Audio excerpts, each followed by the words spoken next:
The carriage that carried Elspeth Vane away from her own front door on a Tuesday morning in April of 1817 was not her carriage. It belonged to her late husband's cousin, and the coachman who drove it had never once worked for her. She sat with a traveling case across her knees, and her husband's leather-bound account books pressed against her ribs under her left arm. And she watched through the window as Vane Manor's ash-gray stone facade receded behind its elm row. And she did not allow herself to look away until the last chimney pot had disappeared into the morning. She had lived inside those walls for 40 years. She had planted the kitchen garden, ordered the drapes in the long parlor twice over, and buried her husband from the step she had just been asked to leave. The entail, invoked by Lady Dorothea Crail not 3 weeks after the funeral, was a document of perfect legal clarity. The estate was settled on male heirs. Elspeth's husband had died without sons. The Crail branch held the claim, and Lady Dorothea had known it, and waited, and now exercised it with the particular composure of a woman who has long rehearsed a righteous act. The solicitor who delivered the notice had been apologetic in the Regency manner, which is to say he had used many words to mean nothing except that the law was the law, and that Elspeth Vane, 69 years old, widow, was now a guest in her own home pending her orderly departure within 30 days. She had taken 31. The extra day was not defiance. She needed it to copy the relevant pages from the account books, which recorded, among other things, that the Crail family carried a debt of £14,000 to Ashby and Sons Bank, and that Vane Manor itself bore a mortgage of £9,000 held by the same institution. She wrote the figures in her own hand in a small notebook she tucked beside the account books in her traveling case. Then she called for the carriage, carried her own case to the door, and left without a scene. That, Lady Dorothea would later find, was a mistake. Elspeth Vane without a scene was a far more consequential creature than Elspeth Vane in tears. Bath in the spring of 1817 received widows in reduced circumstances, with the practiced warmth of a city that had received hundreds before them and expected hundreds more. The lodgings Elspeth engaged on Gay Street were 2 rooms above a glovemaker's shop, with a window that looked onto the street and a hearth that required more coal than her landlady thought necessary for April. She paid for the coal herself, spread the account books across the small writing table, and began to read. She was not, it should be understood, a woman of commerce by training. She was a woman of 40 years' management of a household larger than most bath parlors would hold, and that management had required her to understand debt, credit, supply, seasonal pressure, and the gap between a man's stated worth and his actual liquidity. Her husband had shown her his books. He had trusted her with numbers that would have alarmed a banker, and did not alarm her, because she already knew them. What she read now, in the account books she had carried from the manor, was a map. The lodgings she found through an acquaintance from the Bath assembly rooms. The assembly rooms were, that spring, her only reliable source of information, and she attended them on Thursday evenings with the same methodical intention with which she had once attended the Manor's quarterly accounts. She wore a gown of deep gray wool, carefully pressed, with no ornament beyond a small cameo at her collar that had been her mother's. She did not attempt the younger rooms. She took a chair near the east wall, where the light was good and conversations carried, and she listened. It was on the second Thursday that she first saw Sir Rowland Ashby. She did not know him by sight. She knew his name from the account books, where Ashby and Sons appeared on 14 entries across 3 years. What she noticed first was not his face, but the stillness he produced when he entered the room. He was a man of 64, broad across the shoulders and somewhat spare in expression, with gray at his temples and a coat of plain good wool that suggested he spent money on the cloth and none on the flourishes.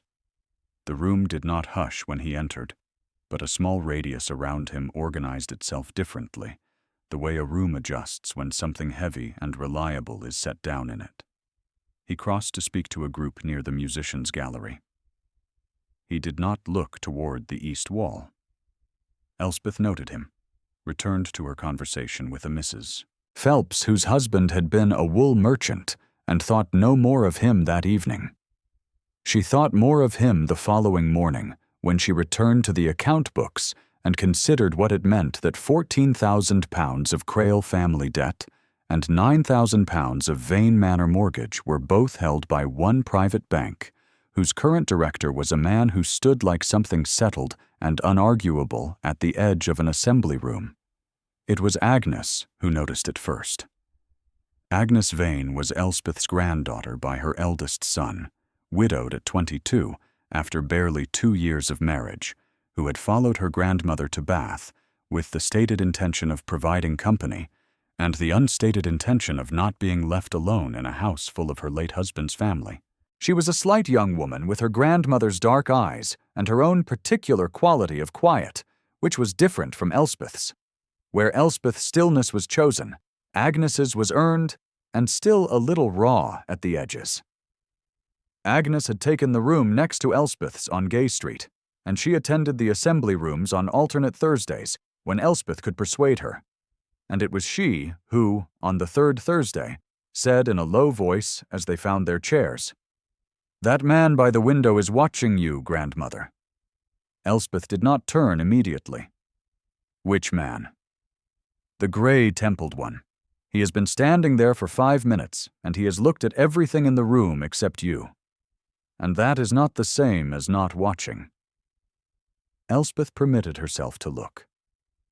Sir Rowland was indeed standing near the window, in conversation with a younger man she did not know, and his eyes were directed at the floor between them. He was not looking at her. Agnes was possibly imagining things. "He is the director of Ashby & Sons," Elspeth said. Agnes was quiet for a moment. "Is he relevant to the account books?" "He is the most relevant person in Bath to the account books." Agnes turned back to the room.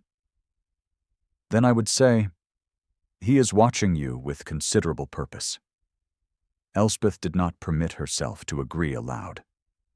She permitted herself, privately, to note that when Sir Rowland finally crossed to greet a mutual acquaintance, a Mr. Harding who had once done business with her husband, his path took him along the east wall, and that he paused at Harding's side rather longer than the conversation required, and that he was introduced to her by Harding with the civil formality of a man who has not engineered an introduction, but has not impeded one either. "Mrs. Vane," he said. His voice was level, with the kind of containment that suggested it was always level, regardless of what it was containing. "Sir Rowland," she said. She offered her hand with the composure of a woman who has been receiving introductions for 50 years and finds them unremarkable. He looked at her for a moment longer than was strictly necessary. The assembly room's candlelight was warm, and it did something specific to the gray of his eyes, which were set deep and had the quality of attention that does not distribute itself carelessly. Then he inclined his head, exchanged a few sentences with Harding about the price of wool in Bristol, and moved on. Agnes, behind her fan, said nothing. She did not need to. The note arrived 4 days later at Gay Street, addressed in a clean, careful hand to Mrs. Elspeth Vane, requesting her presence at the offices of Ashby & Sons in Milsom Street at her convenience regarding the existing mortgage on Vane Manor, and signed Sir Rowland Ashby, Director. The note was not warm, it was not cold, it was precise. Elspeth sat with it for several minutes, then wrote a reply accepting the appointment for Thursday morning. She wore the deep gray again. She carried the small notebook. The offices of Ashby & Sons occupied the upper floor of a narrow building on Milsom Street, reached by a staircase of polished oak that smelled of beeswax and old paper. A clerk admitted her to a waiting area, where 2 chairs faced a desk occupied by no one. On the wall behind the desk hung a row of framed documents, and on its own small nail, somewhat apart from the others, a portrait in oils of a young man of perhaps 20, painted with the unstudied affection of a family commission. The young man had his father's breadth of shoulder, and none of his father's containment. He was smiling in the portrait. The portrait faced the wall. Elspeth noted it. She sat down. She folded her hands in her lap. Sir Rowland entered from the inner office without hurrying. He sat down at the desk, spread a document before him, and said, without preamble, "The Manor's mortgage stands at £9,000, Mrs. Vane. I wish to ensure you were aware that the terms of the existing instrument do not compel your departure, and that while the estate has transferred under the entail to the Crail branch, the bank's relationship with the mortgage is a separate matter." "I am aware," she said. "I kept copies." He looked up. Something shifted in his expression, very slightly, like a small recalibration. "You kept the account books," he said. Not a question. "My husband showed me everything he signed. I kept the relevant records when I vacated the property." She held his gaze with the steadiness of someone who has had this kind of conversation before and knows how to have it without flinching. "I kept them because I expected to need them." Sir Rowland was quiet for a moment. He had the specific stillness of a man who is thinking rather than pausing. "The Crail family's debt to this bank is a separate instrument from the mortgage," he said, as though he had decided, just now, to continue in her register rather than the bank's. "It is not my practice to discuss one client's affairs with another." "Of course," she said. "I am not asking you to." The interview lasted another quarter hour and covered only the mortgage and Elspeth's status as a former occupant with no remaining legal claim to the manor.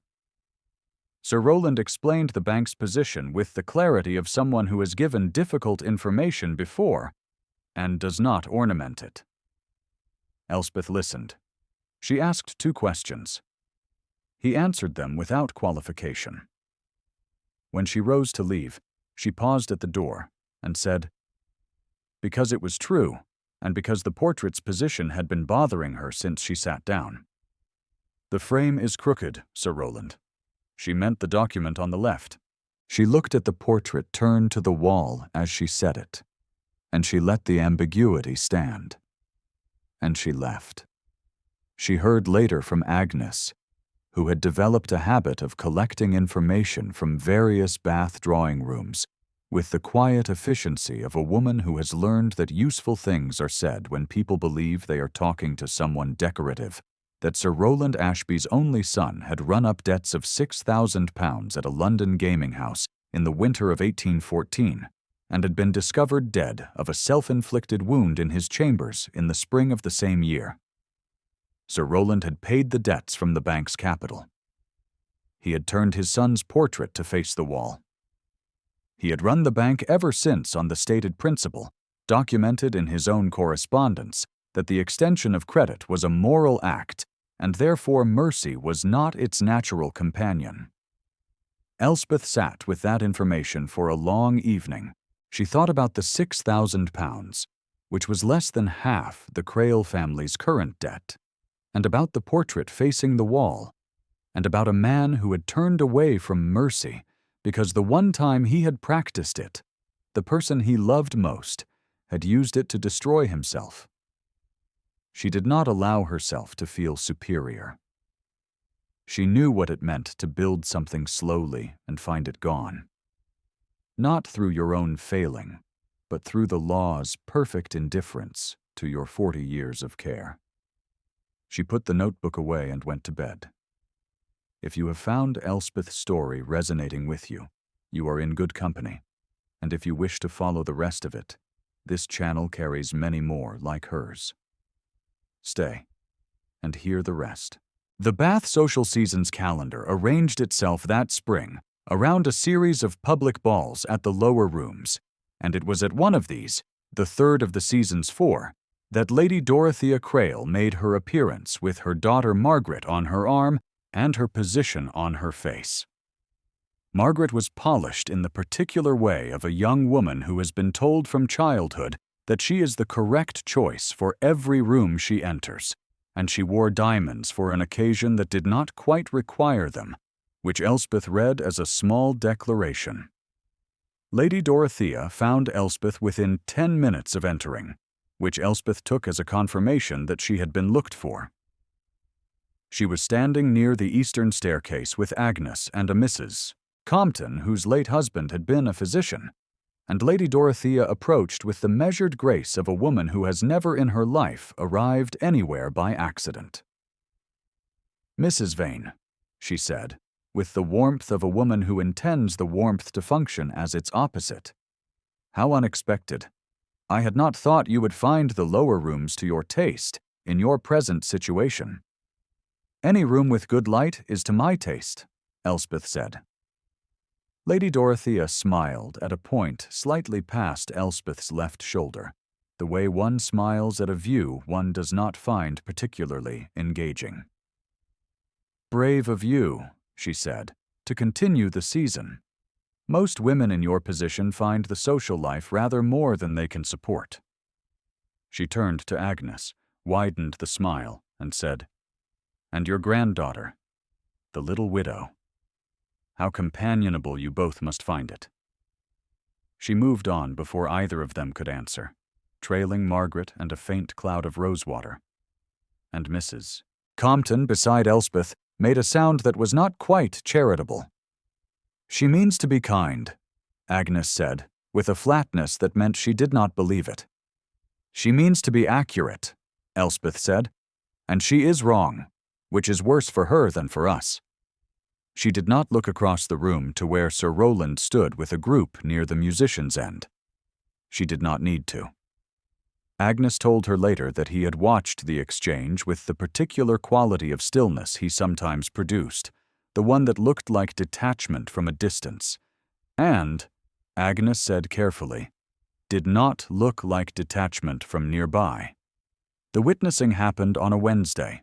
Elspeth had accompanied Agnes to a milliner's shop on Union Street to settle a matter of a retrimmed bonnet that had been promised for Tuesday and not delivered. The shop was narrow and warm, with bolts of ribbon on the upper shelves, and the proprietress, a Mrs. Bright, managing 2 customers at once with the stretched patience of a woman whose Tuesday had also not gone as planned. Agnes was at the counter discussing the bonnet. Elspeth was at the window, inspecting a length of dark blue ribbon she did not need, but found restful to handle. A man entered. He was not a customer. He was a debt collector, a compact individual with a folder of papers and the practiced indifference of someone who does this on behalf of a creditor and prefers not to be made to feel it. He asked, in a carrying voice, for Mrs. Agnes Vane, and when Agnes turned, he said that he was there regarding an outstanding account with a Mr. Paris, milliner's supplier, and that the amount was owed and would need to be settled, or the goods would be reclaimed. Agnes said, at her most careful, that there was no outstanding account she was aware of. The man said that he had a document.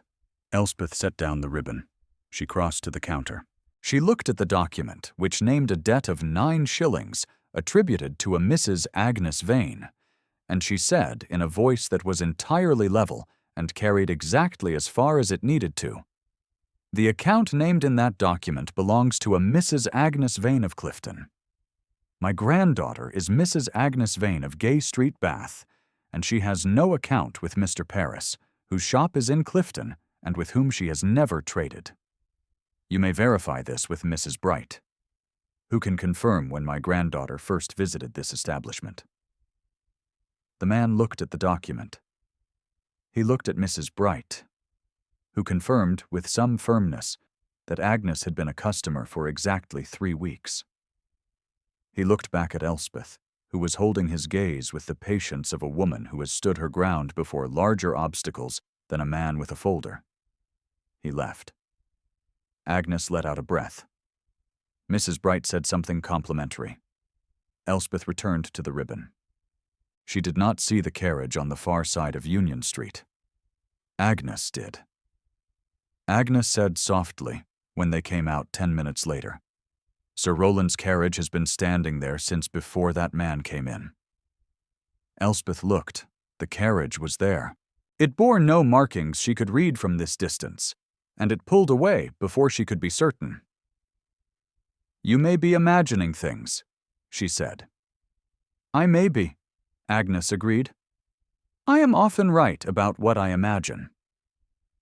The following week, Sir Rowland passed Elspeth on the pavement outside the pump rooms and paused, which he had not done before on their 3 incidental street crossings, and said, with the formality of a man who is making an opening, that he intends to be received.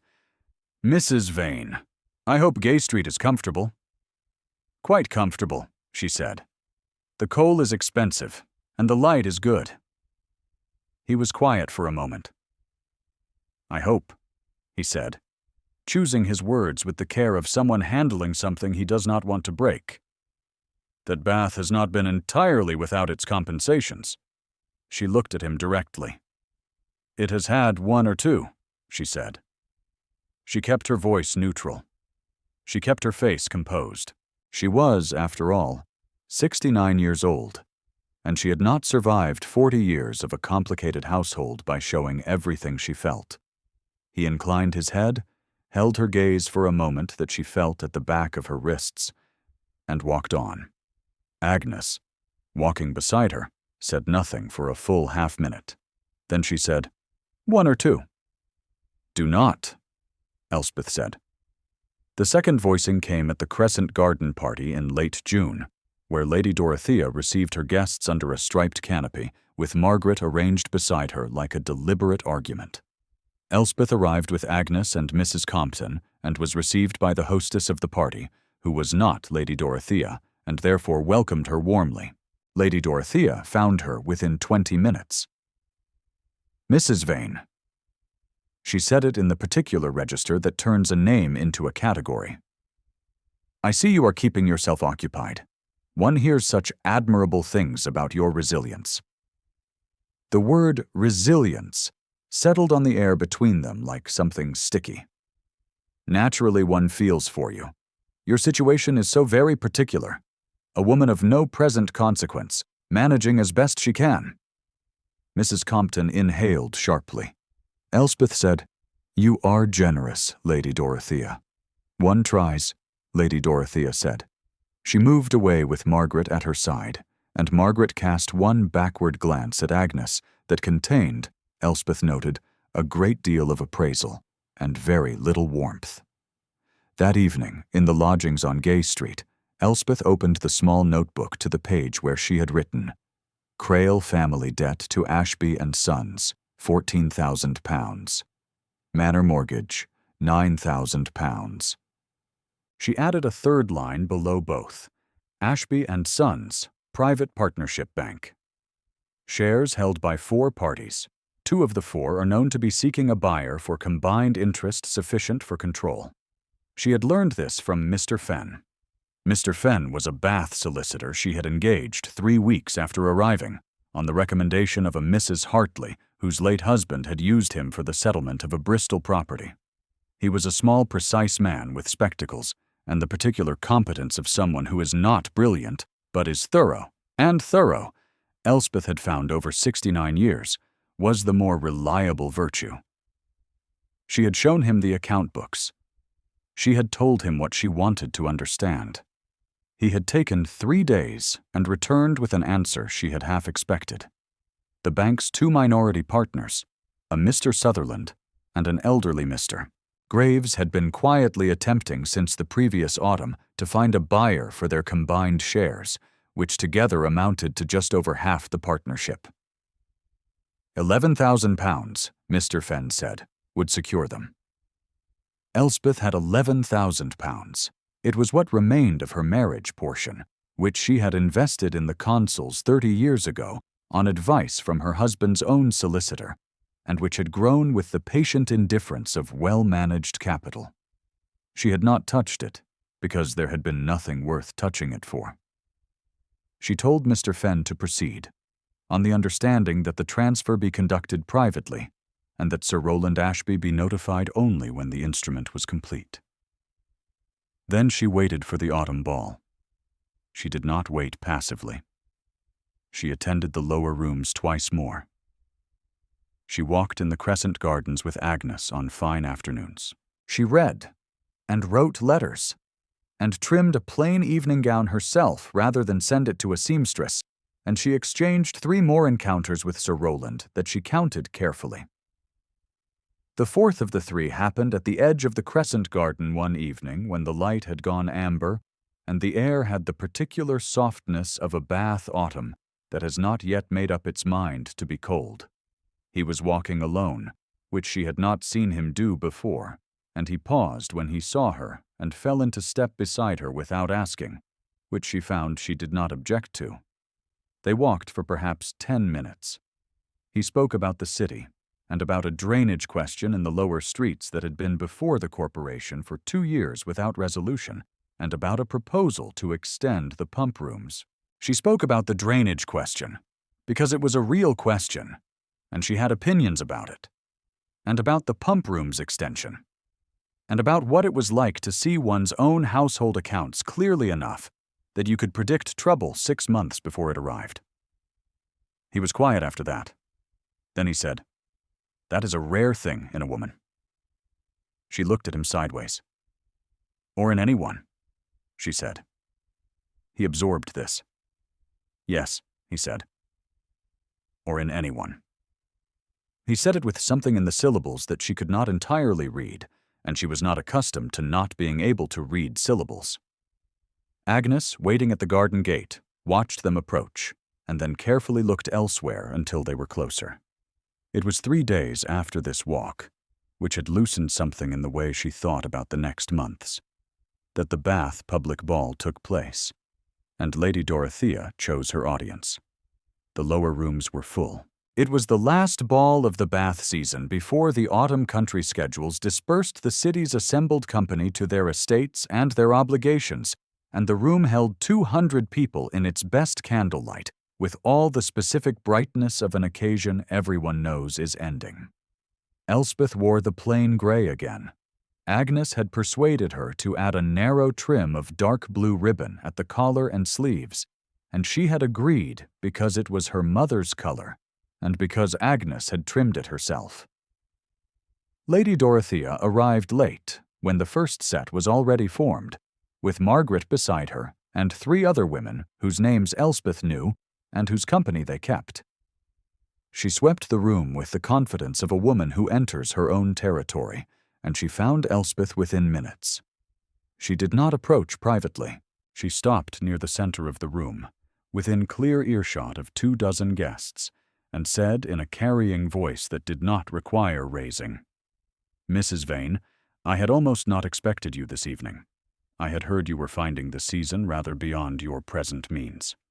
She tilted her head with the practiced sympathy of someone who has delivered many verdicts while appearing to offer condolences. It is so difficult, is it not, for a woman of no standing to navigate a room like this. One feels for those who persist past their useful season.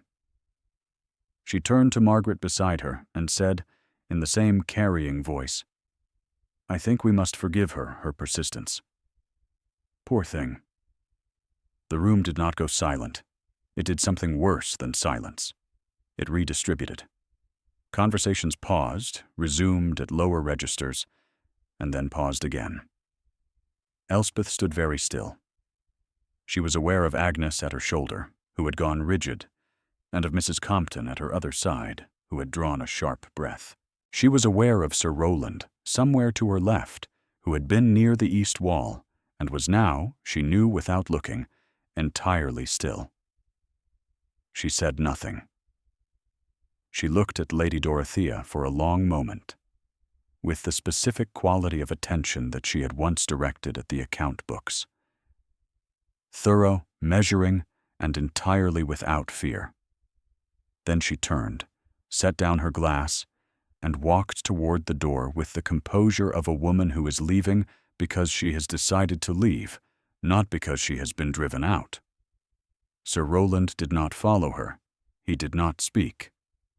She heard later from Agnes, who had remained, that he had stood at the east wall for several minutes after Elspeth left, and then had himself departed without speaking to Lady Dorothea. Agnes delivered this information with great care and without drawing a conclusion, which meant, Elspeth understood, that Agnes was drawing conclusions she had chosen not to voice. Elspeth sat at the writing table on Gay Street that night, with the notebook open and the account books arranged beside it, and allowed herself, for the first time since the carriage had carried her away from Vane Manor's Elm Row, to be angry. Not at Lady Dorothea, who had only ever done what her category required. At the 40 years that were apparently worth nothing, except as proof that the law had not noticed them. At the reasonable expectation that a room full of decent people would produce one voice and had produced none. At herself, a little, for having waited for a voice. She closed the notebook. She wrote a note to Mr. Fenn, asking him to confirm the completion of the share transfer at his earliest possible convenience. Mr. Fenn replied the following morning. The instrument was complete. The shares had transferred to Elspeth Vane. She held a controlling interest in Ashby and Sons Bank. She read the confirmation twice. Then she wrote a second note to Mr.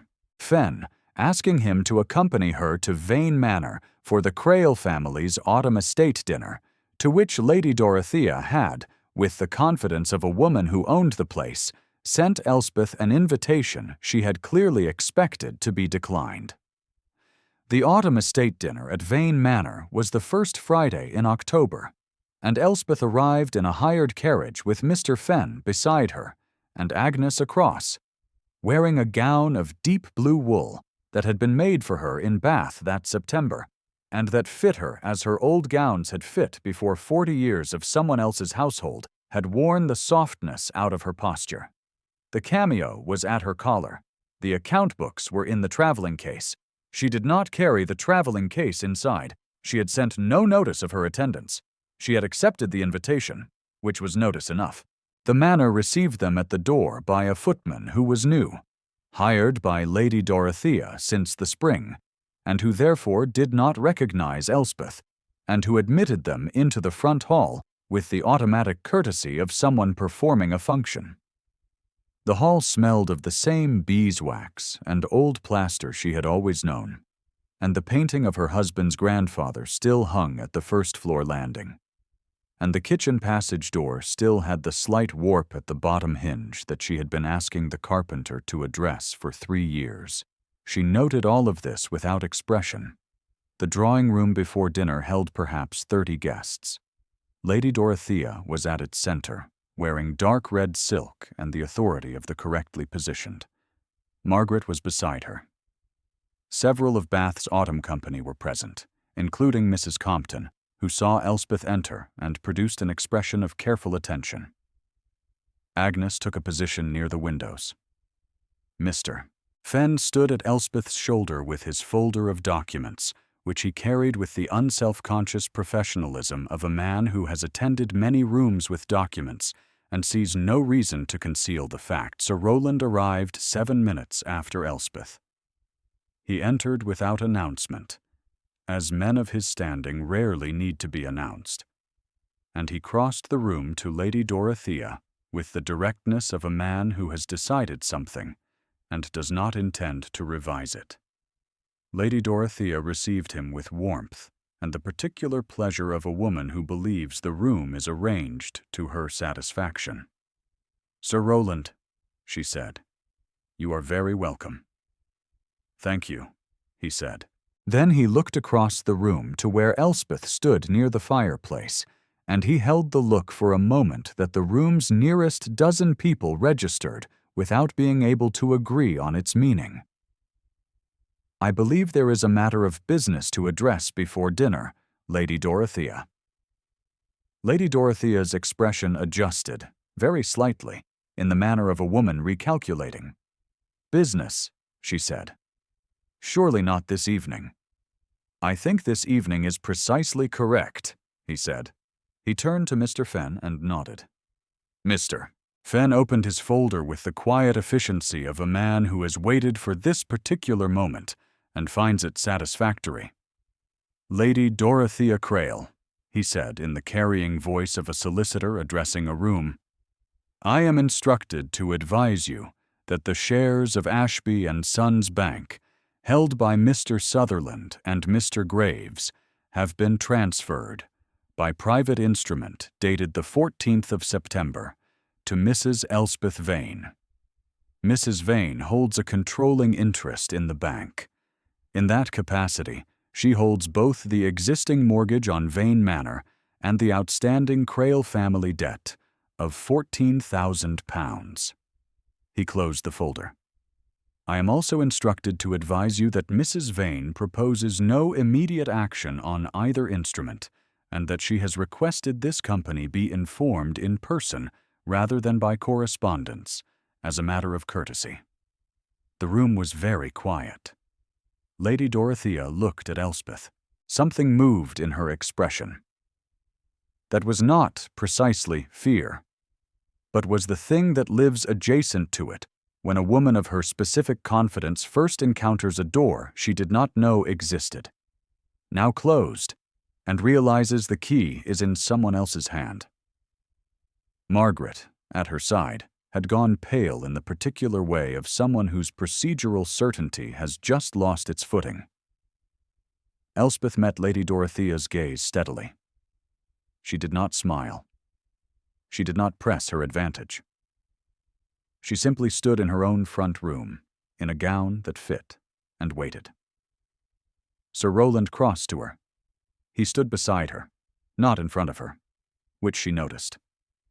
He said, quietly enough that the nearest guests could hear, and the far wall could not. Mrs. Vane, I owe you an apology for a silence I should not have kept. She looked at him. You owe me nothing, she said. We are not yet at that point in the conversation. The corner of his mouth moved. It was the first time she had seen it move in that direction, and it was a small event that she registered in her fingers. He said, Then I would like to reach that point, if you are willing. Agnes, across the room, was looking at the ceiling with studied composure. I am willing to discuss it, Elspeth said. After dinner. He inclined his head. He offered his arm. She took it. Because she was 69 years old, and she had earned the right to take an offered arm without requiring it to mean anything until she decided it meant something.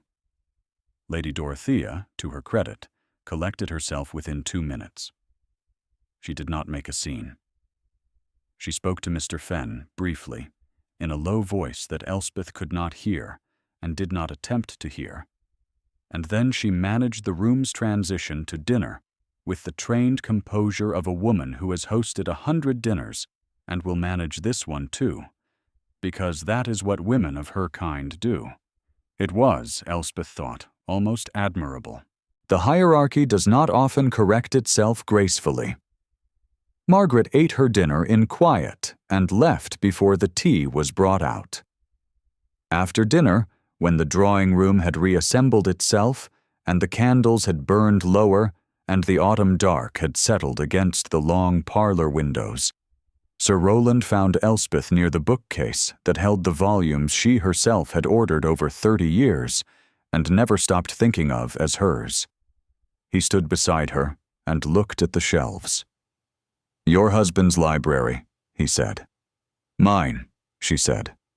I selected every volume. He was quiet. Then he said, I turned my son's portrait to the wall because looking at it hurt more than not looking at it. I have recently begun to think that was the wrong direction. He said this without performance, the way a man says something he has been carrying too long for it to still be heavy, only dense and quiet. I believe you saw that when you visited the bank. I saw a portrait turned the wrong way, she said. I made no conclusions I was not entitled to make. You were entitled, he said.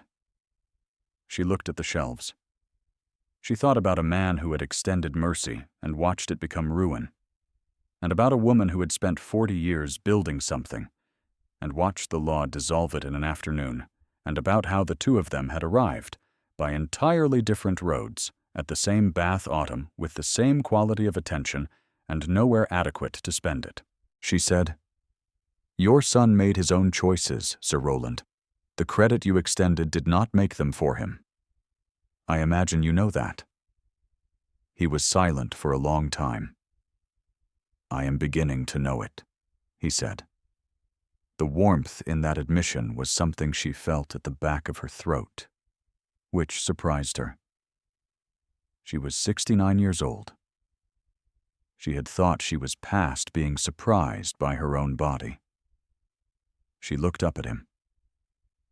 "I should like," she said carefully, "to continue the conversation we have been approximately having since April, with somewhat more directness, if you are in agreement." "I am in agreement," he said. His voice was entirely level, and contained something she had been reading as restraint for 6 months, and now read, at last, correctly, as wanting. He offered his hand. She took it. It was warm and steady, and it closed around hers with the particular firmness of someone who has waited long enough. They remained in the long parlor until the last guests had departed, and Agnes had fallen asleep in the chair by the hearth with a book across her lap, and the fire had burned low, and the autumn night had turned cold enough to see its breath at the windows. By the time the first snow fell, in the first week of December, Elspeth was living again at Vane Manor. The arrangement between herself and Lady Dorothea had been settled through Mr. Fenn, with the courtesy that the situation required. The Crail family's debt was restructured on terms that were neither punitive nor charitable, but were simply accurate, which was its own kind of mercy. Lady Dorothea withdrew from the manor with the compressed dignity of a woman accepting a correction she had not anticipated and would not quickly forgive, but who understood, finally, that the ledger was balanced, and the balance was not in her favor. The library fire was rebuilt. The kitchen garden was assessed for spring. The warp at the bottom hinge of the kitchen passage door was repaired in November, finally, by a carpenter who had been asking for the commission for 3 years. Agnes took the east bedroom and filled it over 2 months with books and a small watercolor kit, and the particular light of a young woman who is slowly, carefully, beginning to believe that a room might be hers to keep. She and Elspeth drank tea by the library fire on December evenings, while the snow sorted itself out against the long windows, and they read, and they did not always speak, because they were women who had learned the value of a room that did not require you to explain yourself. Sir Roland came on Thursday evenings, which became a thing understood by the household without being declared. He came with the manner of a man who has decided something and is not interested in reversing it, and he sat by the fire and argued with Elspeth about Bath's drainage proposals, which were still before the corporation, and about the prudent rate for restructuring a private debt, and about whether the library's collection ran too heavily toward natural history and not heavily enough toward poetry. She maintained the collection was perfect. He disagreed with the patience of a man who intends to continue disagreeing for some time. One evening in mid-December, he stood at the long window and watched the snow come down over the elm row, and said without turning, "My son's name was James." Elspeth set down her book. She waited. "He was 20 years old," Sir Roland said. "He was afraid of me by the time he died, and I do not know at what point that happened. I would give a great deal to know." "You might find," Elspeth said, "that knowing does not change the thing itself, but it changes how much room it takes up." He was silent. Then he turned from the window. and the firelight was on his face. And he looked like a man who has set something down and is standing very straight without it. The account books were on the shelf behind the portrait of Elspeth's husband, which hung again where it had always hung, beside the window where the light fell on it in the mornings. She had rehung it herself the first week, with Agnes holding the frame. The books were to its left, in a row, their spines lined in the order she had always kept them. The household ledgers, the investment records, the small notebook with its 3 lines of figures that had mapped the road from a hiring carriage in April to this room in December. She left them where they were. They were part of the room now, like the carpet worn thin at the hearthstone, and the set of her husband's armchair that no one sat in, but no one moved. A house that has been lived in carries everything forward, the things you chose and the things that chose you, and the question was never whether the weight was worth carrying. The question was whether there was someone beside you who understood what you were carrying and did not ask you to set it down. She looked at the snow on the glass and the fire behind her, and Agnes's dark head bent over her book, and Sir Rowland's steady presence at the window where her husband's grandfather had stood 2 generations before him. 40 years of a home was not nothing. It had always been hers. She had simply had to prove it. If Elspeth's story stayed with you, leave a word in the comments telling us which moment held you longest. There are many more stories like hers waiting on this channel, and every one of them is worth your time.